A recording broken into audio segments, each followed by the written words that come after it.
Mi nombre es Clara y esta historia no trata solo de la traición.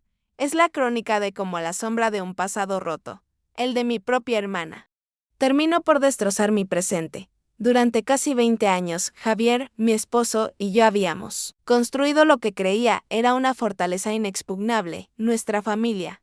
Con Sofía, nuestra hija, llenando cada rincón con su alegría, la vida tenía un ritmo cómodo, predecible. Yo era arquitecta. Javier, médico. Éramos la familia que siempre había soñado, un refugio de calma en un mundo ajetreado. Pero esa calma siempre estuvo teñida por un matiz de preocupación, una sombra persistente, Lucía. Mi hermana menor. Lucía, 2 años más joven que yo, comenzó a perderse en el torbellino de la adicción desde la secundaria. Recuerdo con dolor las noches en que volví a casa con los ojos inyectados en sangre, una mirada vacía y distante que me pedía ayuda a gritos, pero que yo, siendo apenas un adolescente, no sabía cómo darle. La vi caer, sus notas desplomarse, sus sueños desvanecerse. Era al salir del instituto cuando le preguntaban a mis padres ¿y qué va a hacer Lucía ahora? Que veía cómo se les rompía el alma. Nuestros padres, con un amor incondicional pero a veces asfixiante, la rescataban, una y otra vez. Le pagaban el alquiler, la sacaban de problemas, la perdonaban cuando desaparecía por semanas. La tensión en casa era constante. Lucía prometía rehabilitarse y luego se esfumaba como el humo, dejando tras de sí un rastro de promesas rotas y desesperación. Hace unos 6 años, una pequeña luz apareció, Lucía. Trabajando en un bar por las noches, conoció a Marcos. Él era un cliente habitual, diferente a los hombres problemáticos con los que solía salir. Marcos parecía estable, centrado. Contra todo pronóstico, la convenció de dejar las drogas. Recuerdo el rayo de esperanza que sentí cuando Lucía, por primera vez en años, llegó puntual a una cena familiar, comió, habló, se quedó hasta el final, sin dormirse ni irse. Por un tiempo. Creímos que lo había logrado. Se casaron y tuvieron a Emma, de 8 años, y a Leo, de 6. Durante casi 4 años, la vida de Lucía pareció estabilizarse. Trabajaba a tiempo parcial y, a ojos de todos, parecía una madre competente, pero con el tiempo, empezaron a aparecer pequeñas grietas en esa fachada de normalidad. Había momentos, al tomar decisiones triviales sobre los niños, en que Lucía entraba en pánico sin razón aparente. Mis sobrinos, Emma y Leo, a veces mostraban una dependencia inusual de los adultos, como si buscaran una seguridad que no encontraban en su propia madre. No les di la importancia que merecían, cegada por la esperanza. Creí que lo peor había pasado, que Lucía, por fin, había encontrado su camino. Qué equivocada estaba. La verdadera tormenta apenas comenzaba a gestarse, lista para arrastrarlo todo a su paso, llevándonos a un abismo del que jamás pensé que saldríamos. La fachada de estabilidad de Lucía se desmoronó con la muerte de nuestro padre. Fue un golpe devastador para toda la familia, pero para ella fue un abismo. En lugar de buscar consuelo en Marcos o en nosotros, se hundió en sí misma, tomando decisiones cada vez más peligrosas y estúpidas. El dolor de la pérdida la consumió y con él regresó la sombra que creímos desterrada. La adicción, al principio, era sutil. Ausencias más frecuentes. Llamadas sin responder. Luego, se volvió la norma. Lucía dejaba a Emma y Leo en mi casa con cualquier excusa. Necesito tiempo para procesar esto, voy a reunirme con unas amigas. Mi hija Sofía adoraba pasar tiempo con sus primos y yo, al trabajar desde casa, no le veía el problema. Pero, pronto, esas visitas se extendieron, y el regreso de Lucía se hacía cada vez más tarde, a veces con un velo de alcohol en su aliento, o un olor aún peor que me encogía el estómago. La esperanza que había depositado en su recuperación se desvanecía con cada amanecer en el que me despertaba con mis sobrinos aún bajo mi techo. La vi a ella, mi hermana, desdibujarse de nuevo. Y me sentí impotente, observando cómo se deslizaba hacia el mismo infierno del que Marcos había intentado rescatarla. Recuerdo una noche, entré sin previo aviso a su apartamento y la vi, tirada en el suelo, con el olor dulzón nauseabundo llenando la habitación. No era mi hermana, era un cascarón vacío devorado por su adicción. 8 meses después, Lucía me dejó a los niños un fin de semana entero, sin una sola llamada. Esa noche, Marcos llegó de Nueva York, furioso, desesperado. No tenía ni idea de dónde estaba Lucía. Fue entonces cuando supe que no podía seguir ocultando la verdad. Emma y Liu estaban cada vez más confundidos y heridos por el comportamiento errático de su madre y sus constantes desapariciones. Sus ojitos, antes llenos de alegría infantil, ahora reflejaban una tristeza que me rompía el alma. Tenía que protegerlos, aunque eso significara romper el silencio. Marcos comenzó a investigar. Finalmente, encontró a Lucía. Vagaba por un parque cercano a las 2 de la madrugada, descalza, sin bolso. Claramente ebria y desorientada. La confrontó. Fue una escena violenta, llena de gritos y reproches. Lucía se negó rotundamente a regresar a rehabilitación, aferrándose a la excusa de que solo atravesaba una mala racha debido a la muerte de nuestro padre. Pero la verdad era mucho más cruda. Marcos descubrió entonces que Lucía lo estaba engañando con su traficante de drogas, el mismo hombre que le proporcionaba lo que la estaba consumiendo. La revelación fue un golpe demoledor. Marcos no dudó. Inmediatamente solicitó el divorcio. La batalla por la custodia fue fea, brutal, un pozo sin fondo de dolor. Las pruebas de su adicción, de su negligencia, de su incapacidad para ser madre, se acumularon sin piedad. Los niños, mis pequeños Emma y Liu, ya ni siquiera podían mirarla a los ojos. Dejaron de contestar sus llamadas. Una forma silenciosa de gritarle que la querían fuera de sus vidas. Pasó un tiempo hasta que Emma pudo poner en palabras lo que le molestaba de su relación con su madre. Una vez me dijo que la ausencia de su madre en casa era, en cierto modo, un alivio, porque nunca sabía qué versión de mamá iba a aparecer. Esa frase se me clavó en el alma. Hace 6 meses, el tribunal concedió a Marcos la custodia total de los niños, excepto por visitas supervisadas a las que Lucía rara vez asistía. Ella no tenía derechos parentales. El abismo se había abierto, y mi hermana había caído por completo. Pero cuando Lucía perdió a sus hijos, su dolor y su vacío la llevaron a un nuevo y aterrador comportamiento.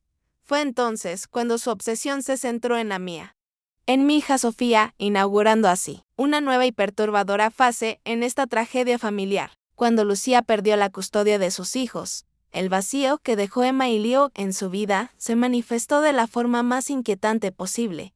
Una obsesión enfermiza por mi hija, Sofía. De repente, Lucía aparecía en mi casa cada mañana, justo después de que Sofía se fuera a la escuela, y no se iba hasta la hora de la cena. Era como si mi hogar se hubiera convertido en su nuevo centro de operaciones, su manera de llenar el agujero que la adicción y sus errores habían cavado. Al principio, intenté ser comprensiva. Entendía su dolor, su necesidad de sentirse útil, de amar a un niño. Pero pronto, su ayuda se transformó en una intrusión tóxica. Lucía empezó a traerle helado a Sofía todos los días, ignorando mis protestas de que arruinaría la cena. Se oponía a que Sofía hiciera sus deberes, diciendo que era demasiado lista para perder el tiempo en eso. La gota que colmó el vaso fue un día en la cocina. Sofía estaba concentrada en un problema de matemáticas, mientras Lucía buscaba formas de distraerla. No necesitas matemáticas, se rió Lucía, las chicas bonitas como tú tienen ventaja. No necesitan educación, a ellas las cuida un hombre. Me hirvió la sangre. De inmediato, la regañé y le dije a Sofía que, más que nadie, ella necesitaba una educación. La interferencia de Lucía solo se intensificó. Me acosaba con preguntas sobre cómo estaba criando a mi hija, diciendo que trabajaba demasiado y no pasaba suficiente tiempo de calidad con Sofía. ¿Por qué tanta atención a la comida, a la ropa, a ser educada con los adultos, a acostarse a tiempo, en lugar de divertirse? Insistía. Afirmaba que Sofía quería diversión, no estrictez. Que Javier y yo éramos demasiado rígidos. Socavaba las reglas que habíamos establecido, como las horas de dormir y el tiempo de pantalla, diciéndole a Sofía que éramos unos estirados. Sentía que cada palabra suya era una semilla venenosa que plantaba en la mente de mi hija. Y me sentía impotente. Sofía, que siempre había sido obediente, empezó a mostrar una pequeña rebeldía, a cuestionar nuestras reglas, y eso me aterraba. Hubo discusiones.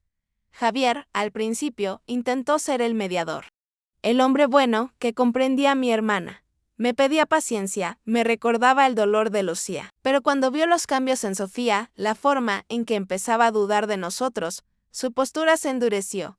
Discutíamos sobre cómo manejar a Lucía, la tensión era palpable. Un día, Javier, cansado, comentó casualmente, quizás Lucía debería mudarse con nosotros, ya está aquí todo el tiempo de todos modos. ella, para mi horror. Aceptó con una rapidez espeluznante. Fue un punto de inflexión. Sentí que se me helaba la sangre. Había cruzado una línea. No era solo su presencia, era la toxicidad de su influencia, su constante intento de manipular a mi hija. Tienes que irte, Lucía, le dije. Mi voz temblorosa pero firme. Necesitamos espacio. Lo que siguió fue una escalada brutal. Se convirtió en una discusión enorme, con gritos y reproches que resonaron por toda la casa. Me acusó de ser egoísta, de no entender su necesidad de sentirse necesitada, de quitarle todo. Era la desesperación de alguien que lo había perdido. Todo, convertida en un ataque personal, un asalto a mi propia maternidad. Fue una batalla de voluntades y emociones que me dejó exhausta, pero mi decisión era inquebrantable. Necesitábamos distancia esa semana. Habíamos planeado el viaje perfecto a Disneyland para el 11º cumpleaños de Sofía. Llevábamos meses esperando ese viaje. Lucía se enteró y suplicó una invitación. Cuando dudé, ella se ofreció a reservar el hotel si nosotros comprábamos los billetes. A regañadientes, accedí con la esperanza de que fuera una buena distracción para ella. Una forma de canalizar su energía y su dolor. Sofía creyó que sería genial que su tía fuera con ella. Pero la ingenuidad de mi hija y mi propia esperanza de un respiro se convertirían en la peor pesadilla de mi vida. Ayer, el día de la partida, Lucía recogió a Sofía de la escuela. Y nunca la trajo a casa. El reloj no dejó de correr. Y el horror apenas comenzaba. Ayer, el día de la partida hacia Disneyland, la esperanza se convirtió en mi peor pesadilla. Lucía recogió a Sofía de la escuela. Las horas pasaron, y mi hija no regresaba. A las 4:30 de la tarde. La preocupación comenzó a anidar en mi pecho. A las 6 ya estaba en un estado de pánico absoluto. Mi corazón golpeaba desbocado como un tambor de guerra. Llamaba a Lucía una y otra vez. Pero su teléfono solo enviaba al buzón de voz. La mente se me disparó, imaginando los peores escenarios, drogas, accidentes, extraños, criminales. Sentía que el aire me faltaba, que iba a desmayarme en cualquier momento. Cada minuto que pasaba era una eternidad, mi corazón se encogía con cada silencio del teléfono. Javier, al que llamé al trabajo, sintió el pánico en mi voz y corrió a casa. Buscamos por toda la casa, con la adrenalina disparada, sin saber si debíamos llamar ya a la policía. La desesperación nos estaba consumiendo, en ese momento de locura. Una idea me golpeó. Lucía debía haber llevado a Sofía a casa de mi madre, abuela Elena. Era el único lugar lógico. Marqué el número de mi madre, las manos temblorosas. En cuanto contestó, supe que algo andaba mal. Hubo una pausa tensa, un silencio incómodo antes de que hablara. ¿Sabes dónde están Lucía y Sofía? Le pregunté, mi voz casi un ruego. Y entonces, mi madre, abuela Elena, confesó la verdad que me heló la sangre. Lucía había llevado a Sofía a Disneyland. Todo había sido un plan. Lucía había reservado los hoteles y comprado los billetes, contándole a Sofía que nosotros estábamos demasiado ocupados para llevarla. Mi propia madre lo sabía todo. Sabía que Lucía había mentido a mi hija, que nos había engañado a todos. Su voz sonaba culpable, pero también había una especie de resignación, como si esto fuera el destino de Lucía. La rabia me consumió, una ira tan intensa que me quemaba por dentro. No lo apruebo en absoluto, mamá. Grité, mi voz temblorosa por la furia contenida. Siento pena por Lucía, sí, quiero que se recupere, pero esto es inaceptable. Colgué. Mi mano temblaba mientras marcaba el 112. Reporté el secuestro. Les conté sobre la adicción a las drogas de Lucía, su inestabilidad, mi miedo por la seguridad de Sofía. Cada palabra era un puñal, pero no había otra opción. No podía permitir que mi hija estuviera en manos de una persona tan inestable y peligrosa. La policía actuó con rapidez. 2 horas después, encontraron a Lucía y la arrestaron en la entrada de Disneyland. Ella se resistió, gritando y forcejeando, y tuvieron que esposarla. Vi el video de la cámara de la policía más tarde. Era desgarrador ver a mi hermana tan fuera de sí. Cuando trajeron a Sofía a casa, mi pequeña estaba confundida, asustada, angustiada. Lucía le había dicho que era un rescate de cumpleaños, y que sus padres no la amaban lo suficiente como para llevarla. Sofía no entendía por qué su tía había sido arrestada y no paraba de preguntar al respecto. No sabía cómo explicárselo. Estaba tratando de entenderlo todo yo misma. Lucía ahora estaba acusada de secuestro y resistencia a la autoridad. Y lo que más me dolía, lo que me rompía el alma, era la traición de mi propia madre. No he hablado con ella desde entonces. Se había puesto del lado de Lucía, deliberadamente poniendo a mi hija en peligro. Javier, mi esposo, quería que se presentaran cargos contra ella también, y sinceramente, creo que tenía razón. Esto no fue solo un malentendido familiar. Lucía, en pos de sus propios objetivos, actuó a nuestras espaldas, secuestró a mi hija. La expuso en público sin nuestro permiso y puso en peligro su salud y seguridad. Muchos seguían diciendo que Lucía estaba enferma y necesitaba ayuda, lo cual, por supuesto, era cierto. Pero, ¿en qué momento la enfermedad deja de ser una excusa para sus acciones? Estaba perdiendo la cabeza. Nunca, ni en 1.000.000 de años. Creí que algo así pudiera pasarle a mi familia. Y en ese caos, solo una cosa era cierta, teníamos que proteger a Sofía a toda costa, incluso si eso significaba cortar lazos de sangre que creía inquebrantables. La noche del secuestro de Sofía fue el punto de no retorno. La locura de Lucía, la complicidad de mi madre, habían destrozado cualquier ilusión de unidad familiar. Javier, mi esposo, estaba lívido de rabia.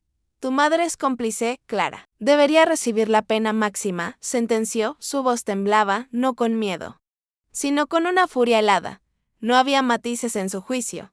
Cualquiera que se robe a un niño merece lo que le caiga. Apenas 3 días después del infierno vivido, mi madre apareció en nuestra casa sin previo aviso. Entre las 6 y las 7 de la tarde, escuché golpes frenéticos en la puerta. A través de la mirilla vi su rostro hostil, una expresión que nunca le había visto antes. Al principio, temí lo peor para Lucía en prisión. Pero apenas abrí la puerta, mi madre explotó. Estás arruinando la vida de Lucía, eres una desalmada con tu propia hermana, gritó con el aliento a alcohol. Su voz era tan fuerte que los vecinos comenzaron a asomarse. La vergüenza y el miedo me invadieron. Nunca la había visto así en público. Sofía, que había corrido asustada al escuchar los gritos, fue el blanco siguiente de mi madre. Mi madre se abalanzó sobre ella, los ojos inyectados en sangre. Tus padres son gente cruel, le espetó a Sofía. Papá y mamá fueron crueles al enviar a tía Lucía lejos cuando te estaba preparando una sorpresa para tu día especial. El terror en el rostro de Sofía me partió el alma. Le dije que se fuera a su habitación, pero ella se echó a llorar preguntando por qué la abuela se comporta así. Javier intentó calmar a mi madre, invitándola a entrar para hablar.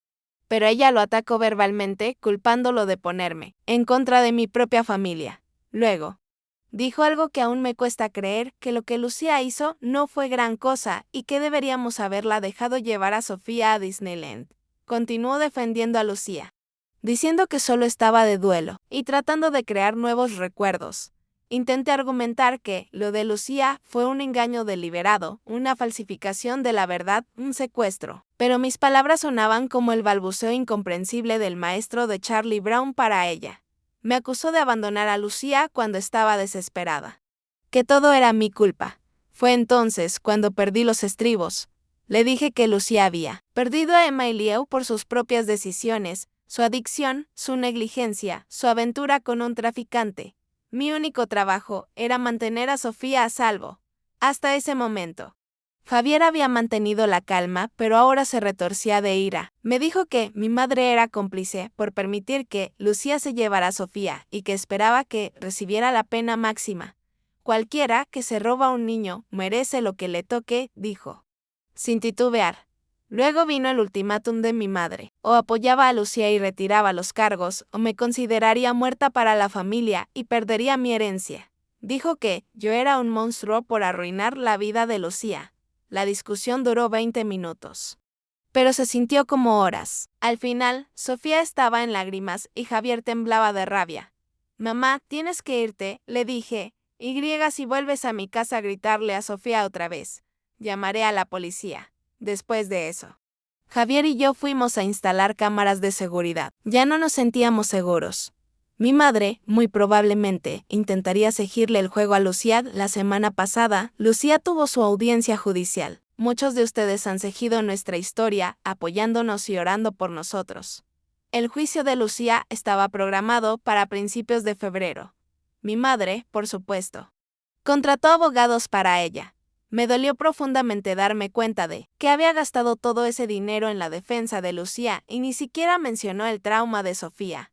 La defensa de Lucía intentó retratarla como una mujer confundida, desesperada, que solo quería llevar a su hija a un viaje de cumpleaños. Incluso trajeron personas para testificar sobre cuánto amaba Lucía a sus hijos y lo difícil que fue para ella perder la custodia de los suyos. Pero el caso era claro. La fiscalía tenía reservas de hotel y boletos que probaban que Lucía había estado planeando esto durante semanas. También había imágenes de la cámara de la policía de Lucía resistiéndose al arresto. Los registros telefónicos mostraban que Lucía y mi madre habían conspirado con semanas de anticipación, refutando su afirmación de que la escapada fue una decisión espontánea. Lucía subió al estrado y dijo que creía que habíamos accedido a darle a Sofía. Pero cuando le pregunté por qué le había dicho a Sofía que estábamos demasiado ocupados, no pudo responder. Lamentó extrañar a Emma Taylor. Y solo quería ser una buena tía. Pero el jurado no le creyó, ni el juez. En su sentencia, el juez criticó la completa falta de remordimiento de Lucía y sus intentos de presentarse como víctima. Dijo que secuestrar a un niño de otro estado en contra de su voluntad y luego engañar a las víctimas es un crimen. Lucía fue sentenciada a 3 años de prisión por secuestro y 6 meses por resistirse al arresto. Pasará al menos 2 años y medio en prisión. El tribunal también emitió una orden de alejamiento de 4 años que le prohíbe acercarse a menos de 150 metros de nuestra casa, la escuela de Sofía y mi lugar de trabajo, y le prohíbe contactar a Sofía de cualquier manera. También solicitamos órdenes de alejamiento contra mi madre. Y esas órdenes fueron concedidas. En 2011, el tribunal dictaminó que lo que hizo, poniendo en riesgo un avión para llevarme, mintiendo a la policía local después de que intenté volar con nosotros a Fernando, México, acechándonos, acosándonos, tomando a mi madre y a nosotros como rehenes, incluso intentando usar este incidente para que retiráramos los cargos contra ella, intentando arrebatarme un palo de la mano al salir del aeropuerto, fue peligroso y amenazante. Ambas órdenes de alejamiento son válidas por 4 años y tienen las mismas restricciones para acercarse a mí, y solo cuando sintieron que todo estaba bien para mí. Finalmente me sentí segura. Sofía se siente mucho mejor. Está más tranquila, ahora que Lucía y mi madre no la llaman ni se acercan a ella. Javier ha vuelto al trabajo, libre de miedo. Y mi esposo y yo hemos comenzado a ver a un terapeuta familiar para lidiar con el trauma infligido a nuestro matrimonio y sanar. Este ha sido el periodo más difícil de mi vida, pero estamos haciendo todo lo posible para mantener a nuestra hija a salvo y mantener la paz. Incluso si eso significa cortar lazos con quienes alguna vez fueron nuestra familia.